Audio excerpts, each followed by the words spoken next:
Shalom from Israel to all of Daystar viewers around the world. I am Moshe Bar Tzvi, the producer of Israel Now News. We at Israel Now News are dedicated to bringing you the full story and the truth about Israel from Israel. It's written in the Holy Bible when David said in Psalm 43:3, "O send out your light and your truth. Let them lead us. Let them bring us to your holy hill and to your tabernacle."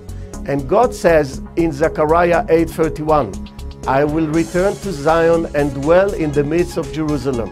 Jerusalem shall be called the city of truth, the mountain of the Lord of hosts, the holy mountain. Always search for the truth, and the truth shall set you free." John 8:31. I hope you enjoyed the program. God bless you from Jerusalem. Shalom, shalom.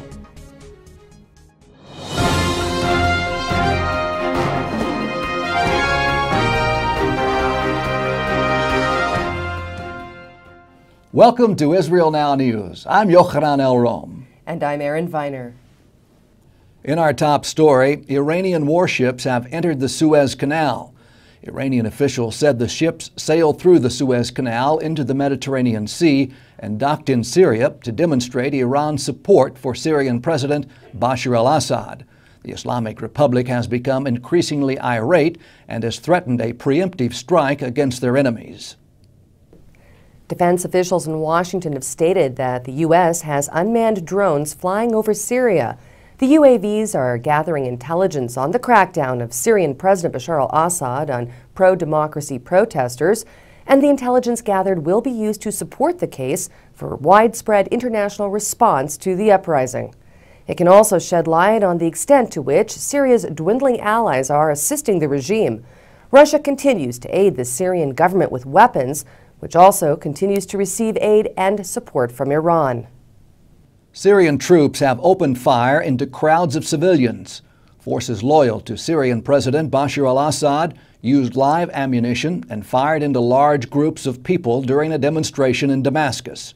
Syria remains unfazed by international condemnation of the bloodshed, which has claimed the lives of more than 6,000 people in less than 1 year. The International Red Cross has pleaded for a ceasefire so that the organization can administer life-saving aid to civilians. The Arab League and Western powers have called for a Friends of Syria meeting to pressure Assad to step down. According to U.S. Secretary of State Hillary Clinton, the Friends of Syria meeting will demonstrate that Assad's regime has become increasingly isolated. Police in Thailand have issued an arrest warrant for the fifth Iranian suspect in the bombing near the Israeli embassy in Bangkok. Nourouzi Shaya Ali Akbar, a 57-year-old Iranian national, is accused of making and possessing explosives that were connected to the bombing. He was caught on camera leaving the house that the Iranian men were renting in the Thai capital of Bangkok. Thai police believe that he has fled to Iran, and they said they will work through diplomatic channels to have him extradited to Thailand to stand trial. 4 Iranian men remain in custody in Thailand in connection with the bombing that was intended to kill Israeli diplomats in Bangkok. Wife of an Israeli diplomat, Tal Yehoshua Koren, who was the target of an Iranian terrorist bombing in New Delhi, has returned to Israel. She was admitted to Tel Aviv's Ichilov Hospital after undergoing spinal surgery in India following the attack last week.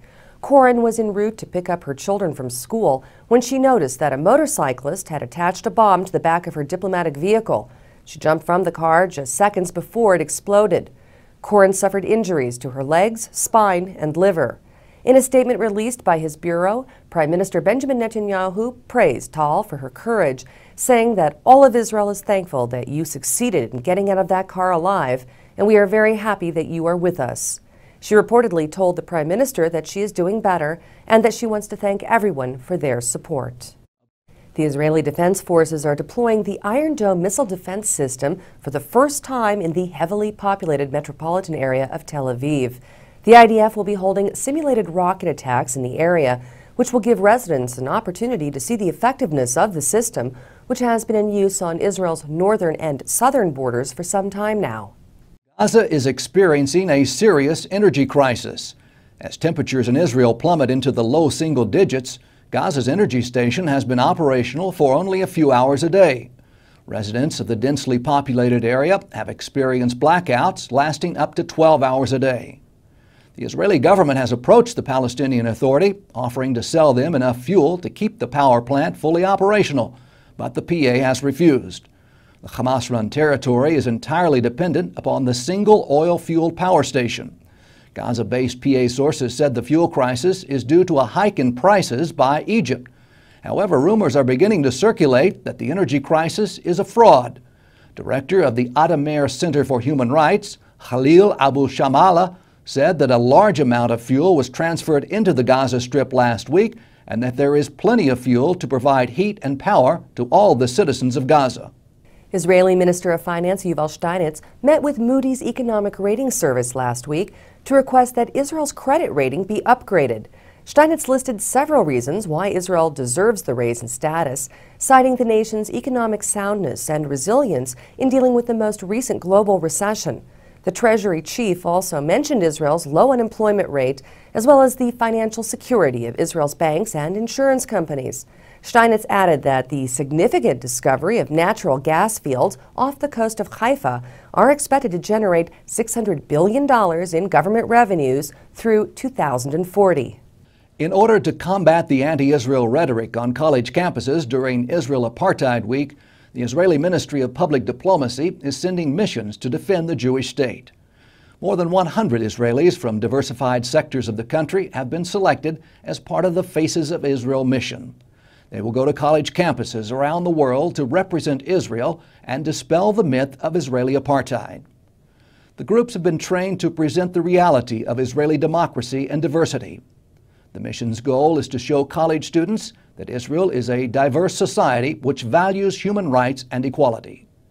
Israel's Minister of Public Diplomacy, Yuli Edelstein, said most of those who hate Israel have the same disease, ignorance.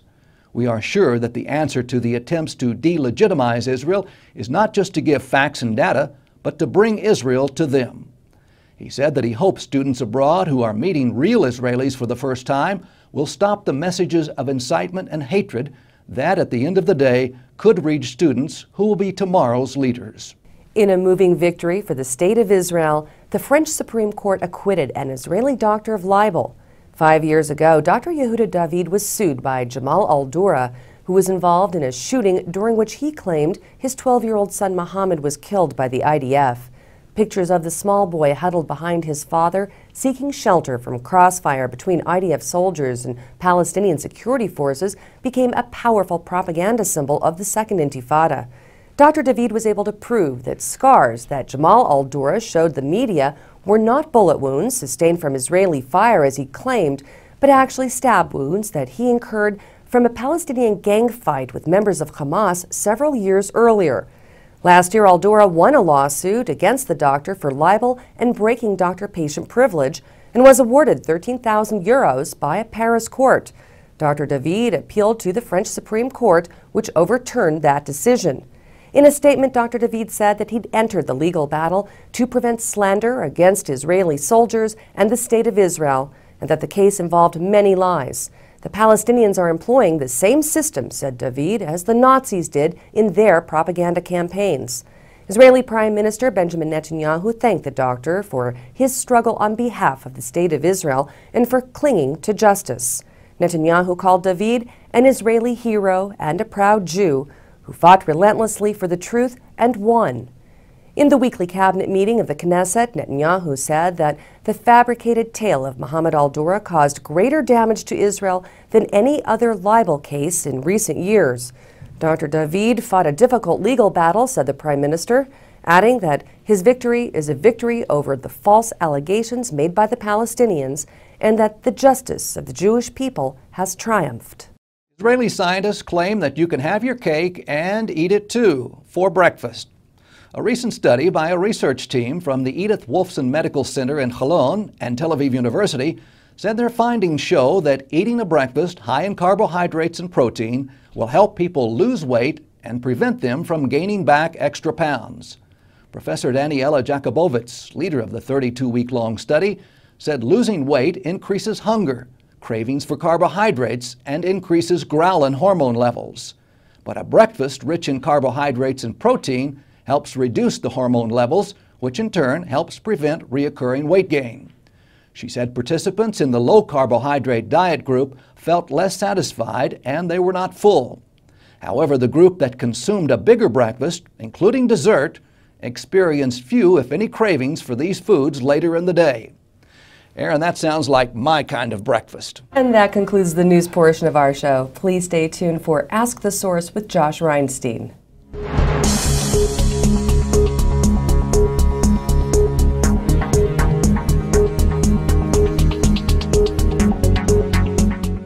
Hello and welcome to Ask the Source. I'm your host Josh Reinstein, and we're here on a beautiful day in Jerusalem on our rooftop studio. Our guest today is Reverend Giulio Gabelli, the National Director of Canada Celebrates Israel. Giulio, thank you for being on the show. I'm so delighted, Josh, to be with you here in Jerusalem. We've seen so much support coming out of Canada. How do you explain the Prime Minister of Canada's stance on Israel? Well, the first thing that I'd like to mention is that Prime Minister Stephen Harper is a Bible-believing Christian. And because he's a Bible-believing Christian, he recognizes the place and the role of Israel and the importance of standing with Israel, especially in this time. Well, you know what? We see also support from the Parliament of Canada like never before, and from the grassroots Christians in Canada like never before. What has happened in the last few years that has really turned into a political movement for Israel in the nation of Canada? Well, within our Canadian context, what we have actually seen is a stronger relationship develop between the Jewish community and the Christian community. And together we have been forming an alliance recognizing the importance of promoting a strong advocacy for the State of Israel, recognizing as well that we need to combat anti-Semitism within the media as well as within the university campuses. But what has actually taken place is that our relationship has become stronger and stronger and stronger because the Judeo-Christian values of the Bible is really what has brought us together. Absolutely. You know, you're the National Director of Canada Celebrates Israel Network. Can you tell us a little bit about what that is? Well, very simply, it's a network, as I said, of Canadian Jews and Canadian Christians. These are leaders. We also have government representation from the Government of Canada.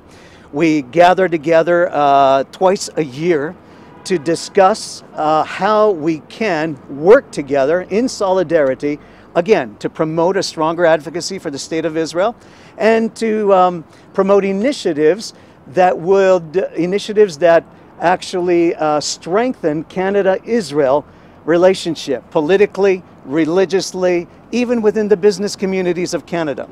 Well, you're here in Israel now for a ceremony at the Knesset, Israel's parliament, where you handed a book of over 4,000 signatures declaring support for Israel. Tell us about that declaration.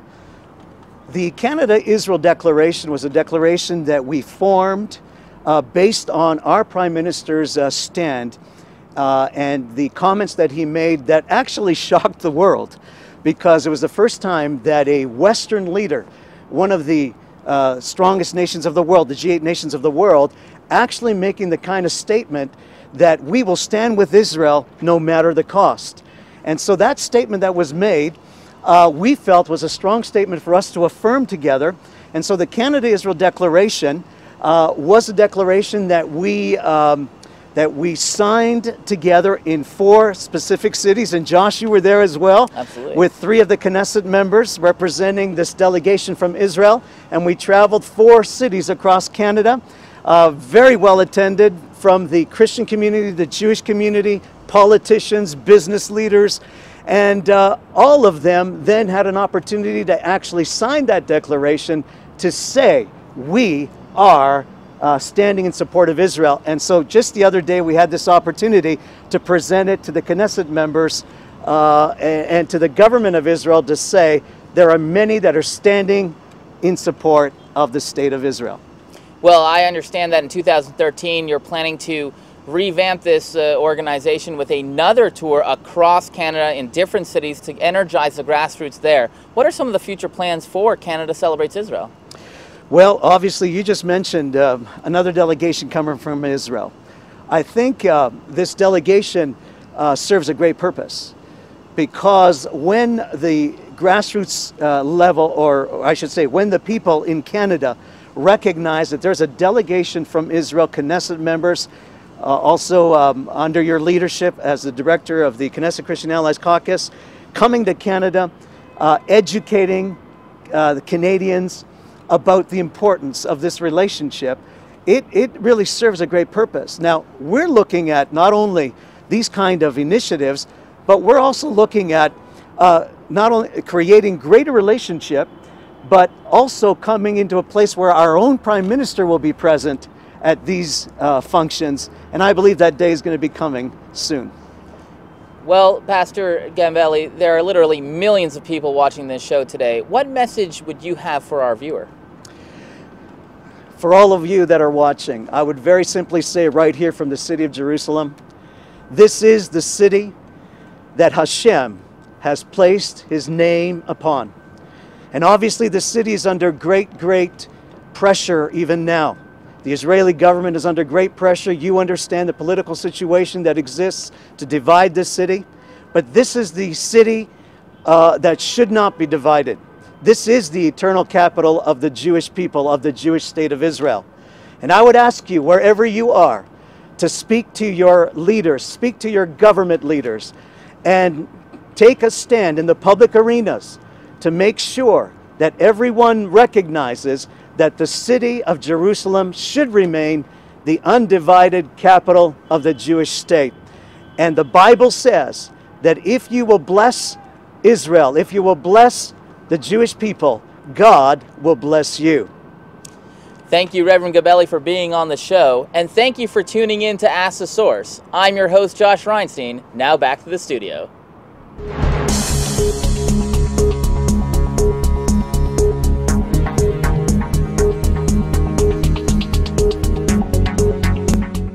Up next, Shining Light from Israel.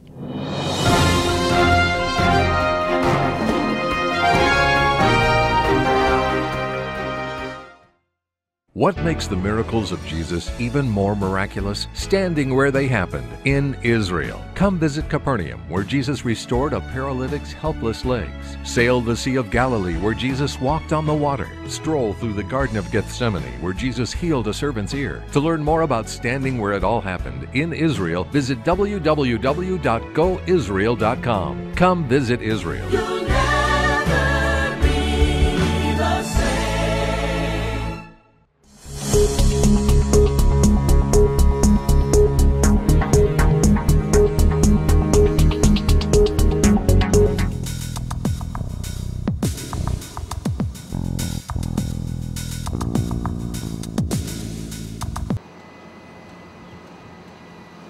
For the residents of Tel Aviv, one of the city's best-known landmarks is not an archaeological or historically important site, but rather this massive landfill known as Cheria.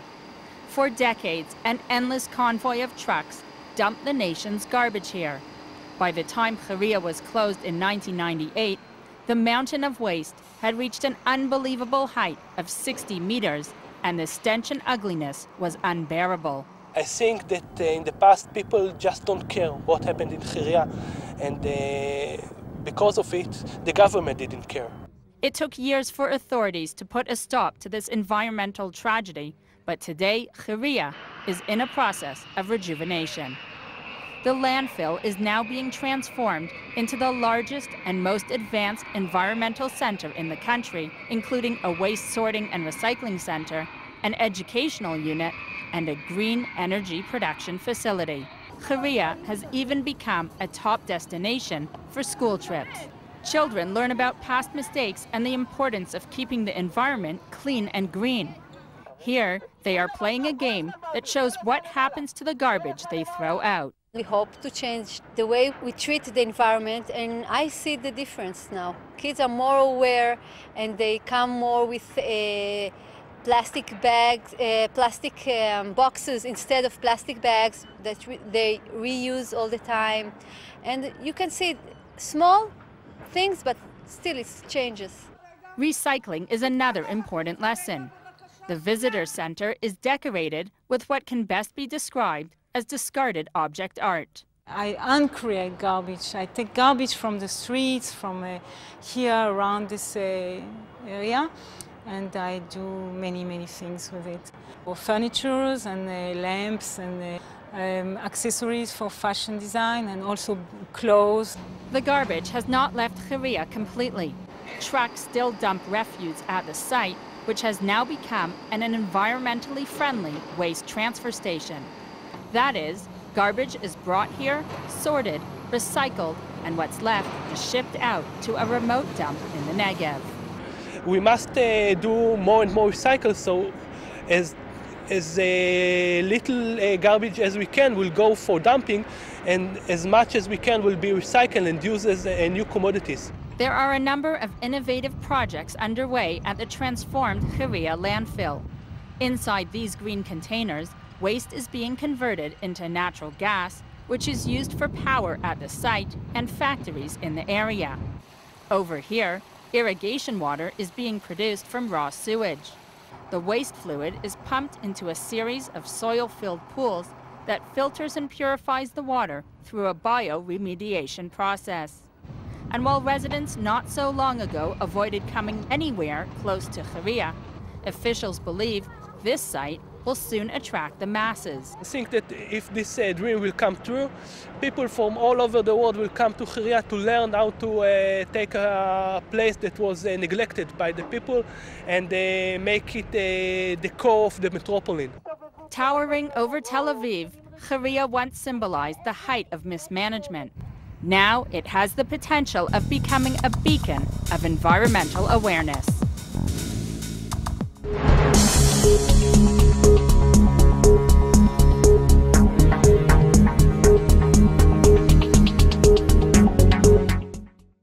Please stay tuned for the ICEJ report from the International Christian Embassy in Jerusalem.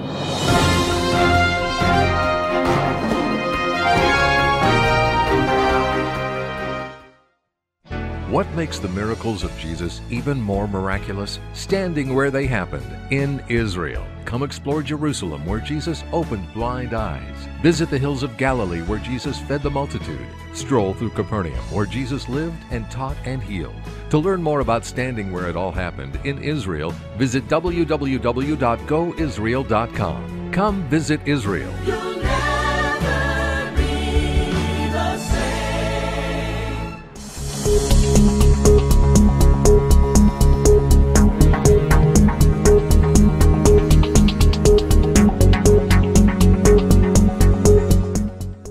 We're here in the Jewish quarter in the old city of Jerusalem, and everyone is looking forward to the holiday of Purim. This is a joyous time, especially for the children. They dress up in colorful costumes. The boys like to be pirates and cowboys. And of course, every little Jewish girl likes to dress up as a princess, just like Esther in the book by her name. They also eat these little pastries called hamantash, or Haman's ears. But Purim also marks a very serious event in Jewish history, as told in the book or scroll of Esther. During the time of Israel's exile to Babylon, a beautiful young Jewish girl was chosen by King Ahasuerus, king of Persia, to be his new queen. The young girl, named Esther, is informed by Mordecai, her uncle, of a plot to wipe out the Jews. Mordecai pleads with Esther to appeal to the king on behalf of her people and to challenge Haman, the king's advisor responsible for the decree. King Ahasuerus revokes Haman's decree, and Haman himself is hanged on the gallows he had constructed. Now Mordecai, the Bible says, is from the tribe of Benjamin. And if you read the text carefully, it also says he's actually from the family of King Saul. Meanwhile, Haman is an Agagite. This means he was a descendant of King Agag, who Saul failed to kill at the command of the prophet Samuel. And this means that Haman, through Agag, was an Amalekite, Israel's oldest and most bitter enemy, all the way back to the time of the Exodus from Egypt. So what is actually playing out in the book of Esther is another chapter in this long war between Israel and Amalek. Yet this should not surprise us, as Exodus 17 says, "The Lord shall have war with Amalek from generation to generation." Now with that in mind, let's listen to what Haman says to the king of Persia about the Jews. Then Haman said to King Ahasuerus, There is a certain people scattered and dispersed among the people in all the provinces of your kingdom. Their laws are different from all other peoples, and they do not keep the king's laws. Therefore it is not fitting for the king to let them remain. Here, Haman is trying to poison the mind of the king of Persia against the Jews. He says they're different. They're not like us. They're evil. They don't belong here. Let's get rid of them. Yet thank God Queen Esther was there, prepared as a hidden deliverer for her people, and we can say, Am Israel High, the people of Israel live. Still, it seems new Hamans arise in every generation, seeking to destroy the Jewish people. And the question is, who's going to be there to help deliver them? In modern times, we saw the rise of a new Haman named Hitler. He said the Jews were different. They're evil. In fact, they're vermin and need to be exterminated. And sadly, there were not enough Christians around to help rescue the endangered Jewish people. Today, there is a new Haman rising once again in Persia. His name is Mahmoud Ahmadinejad. He also says the Jews are different, that they're evil. In fact, they're not even human. And he wants to wipe the Jewish nation off the map. I'm David Parsons with the International Christian Embassy, Jerusalem, and we're committed to standing against the Hamans that arise in our day, seeking to destroy the Jewish people. We're standing against the lies and the evil plots against Israel today. And one of the ways we're doing this is through our unique partnership with Yad Vashem. In fall 2012, the International Christian Embassy would like to bring 25 pastors from all around the world to Jerusalem for a strategic conference at Yad Vashem. In order to do this, we need 500 partners which support this unique project with $100 each. I want to invite you to visit our website at www.icej.tv or send us an email and make a donation to bring those pastors to Jerusalem to educate them about the dangers of anti-Semitism and hatred. Your donation will make a difference. Please stand with us and may the Lord bless you from Jerusalem.